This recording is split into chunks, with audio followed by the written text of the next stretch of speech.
Hey, what's going on, Warriors? It's Monday, so we're going to put out another Kali video here at RCW. And what I wanted to talk to you about today is what Guru Asano refers to as flow. So just like when you begin boxing, learning combinations is pretty difficult. Like a lot of times the first thing we have you do on the bag is learn how to do a jab, learn how to throw a cross, and learn how to throw a hook. But if you've never done any boxing before, trying to even just throw a simple 1-2, there can be some hesitation with it. Reverse of that, 2-1, and then jab, cross, hook right in the beginning. That seems like a pretty arduous combination to perform. Takes a lot of concentration. There's a lot of moving parts, like how are my hips moving? What is my guard position? What's the finishing position? That kind of thing. And it's no different on the stick.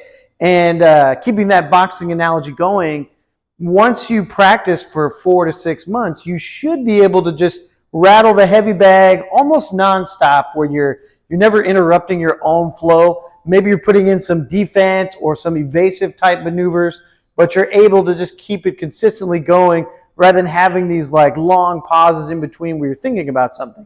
So let's talk about how we can get there with the stick. And I think you need a few key concepts, because just one alone is not going to do it. So the very first thing you need is a numbering system. Now, numbering systems are just how we organize striking. In every Filipino martial art, every Filipino Kali system, most of the time they have a slightly different numbering system, but it all ends up being the same targets. And that's because there's only so much geometry available in the world, right? So there's a limitation on physics and what you can produce. So all striking and all footwork is based on the asterisk. So the asterisk is that symbol with 8 lines. If I've got enough time, I'll try to edit it into this video.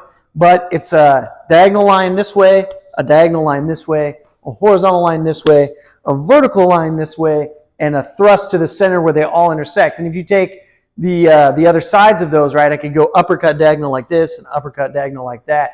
And those 8 directions will usually give you 12 to 15 different unique attacks. So in Asano, the Asano blend method, we typically go 1, 2, 3, 4, 5, 6, 7, 8, 9, 10, 11, 12, 13, 14, 15.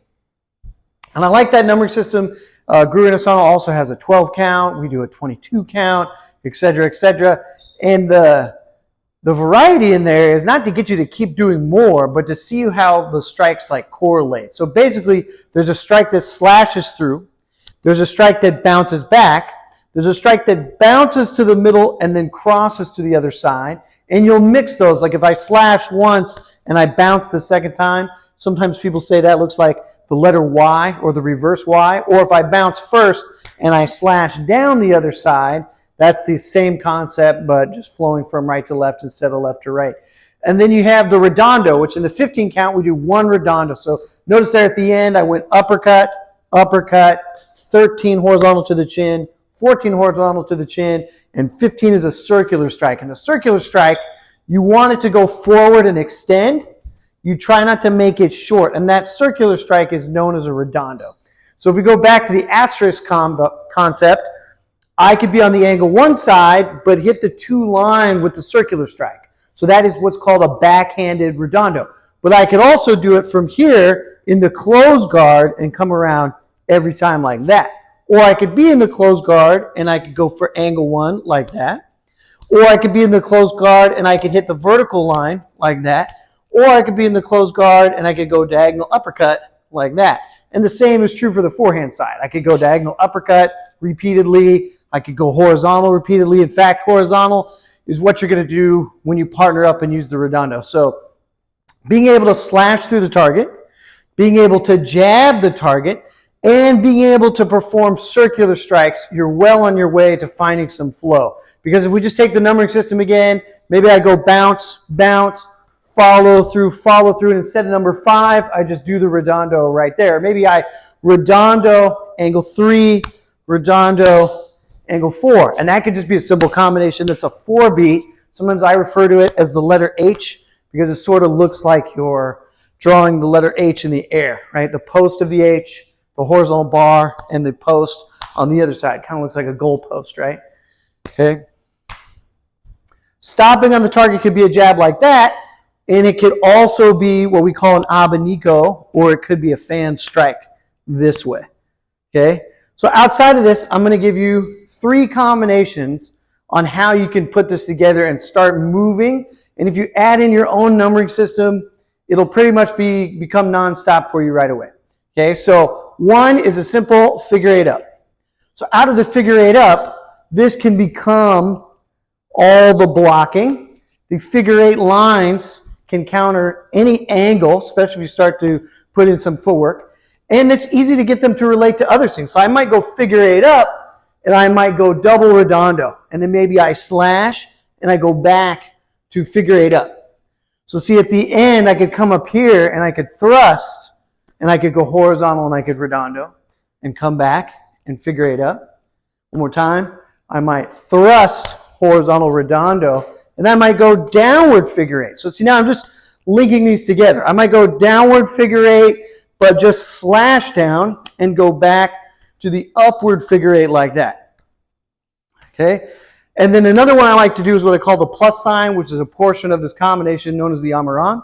So I'm going to backhand, I'm going to drop, I'm going to uppercut, and I'm going to backhand. So backhand, level drop, uppercut, backhand. So what you're doing there is if they block, you're trying to smash the hand. Now they might be hitting again, or the hand might still be in place. So you're going to try to get a piece of something. Could be done with footwork. And then I'm going to come back in. So backhand, down, up, backhand like that. Backhand, down, up. So again, backhand, back to the figure 8. Back to the plus sign. Back to the figure 8. Back to the plus sign. Back to the redondo series. Back to the plus sign. Back to the figure 8. Now coming up here, anytime we're at the top, I already showed you the thrust, which could lead to follow-up angles, right? One more time. But instead of the thrust here, maybe I start doing a fan strike. So I might do 3 to 4 abanico, and then depending on the side I'm on, like say I'm here on the forehand, maybe that becomes the redondo. Maybe I thrust back again, maybe a horizontal strike, and I come in like that. So I'm doing the upward figure 8. I get to the top, abanico, redondo, thrust, backhand, back to the redondo, back to the plus sign, back to the figure 8 up, back to the abanico. Could be a vertical redondo. That could take me into downward X. Now I'm going to go backhand, drop, back to again, back to the uppercut, back to the abanico, back to the redondos, back to the figure 8 up. Okay? And let's do one more combination here that sort of uses 4 key strikes from the numbering system, and then we'll put it all together.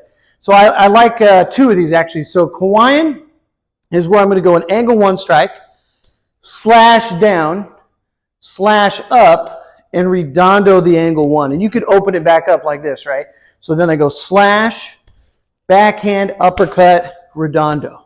Open it up. Forehand, slash down, slash up, redondo. Open it up.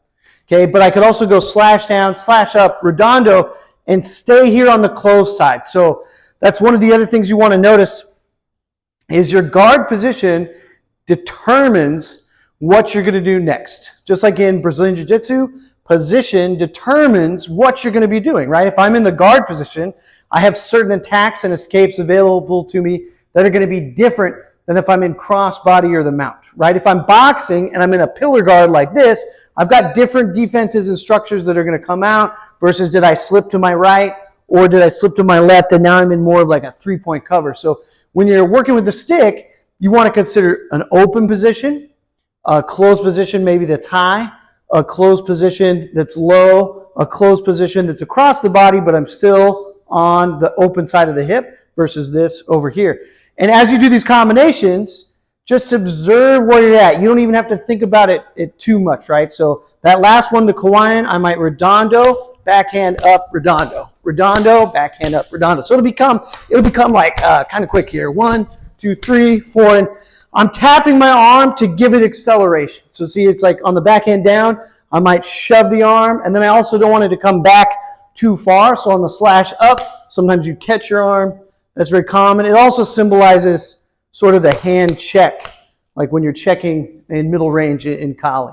Okay, so and then the last one we have is we're going to go center line with tick, backhand, forehand, and that's known as tres personas. So center line, backhand, forehand. Center line, backhand, forehand. Center line, backhand, forehand. So now, combining all those, maybe Kawaiian, 1, 2, 3, tres personas, 1, 2, 3, back to the figure 8 up, back to the abanico, back to the redondo, back to the tres personas, back to the Kawaiian, back to the plus sign, back to the figure 8 up. Let's do the plus sign again. Back to the abanico, back to the redondo, maybe fluidity, back to the Kawaiian, back to tres personas, back to the horizontal redondo H, like that. And so pretty soon, just taking those three structures, redondo, tres personas, Kawaiian, and you should have a basic knowledge of a numbering system or a striking system that organizes your strikes to get there.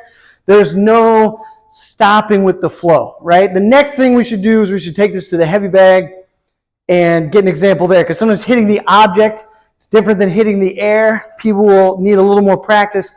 They'll kind of get stuck on the heavy bag. And hitting a heavy bag, in my opinion, is harder than hitting a human being. You hit the human being in the knuckle, it's going to move. You hit the heavy bag, it's just going to be right there. So there's a lot more impact to it, a lot more drag on the stick that sort of works your stamina and that kind of thing. But hopefully I helped you out today. Play with it. Let me know what results you get. There's some great videos out there of Kawaiian Asano moving around in like the 1970s and 80s where he's demonstrating stick flow. And it's rare that you'll see it in other practitioners. So I just encourage you to try to find it.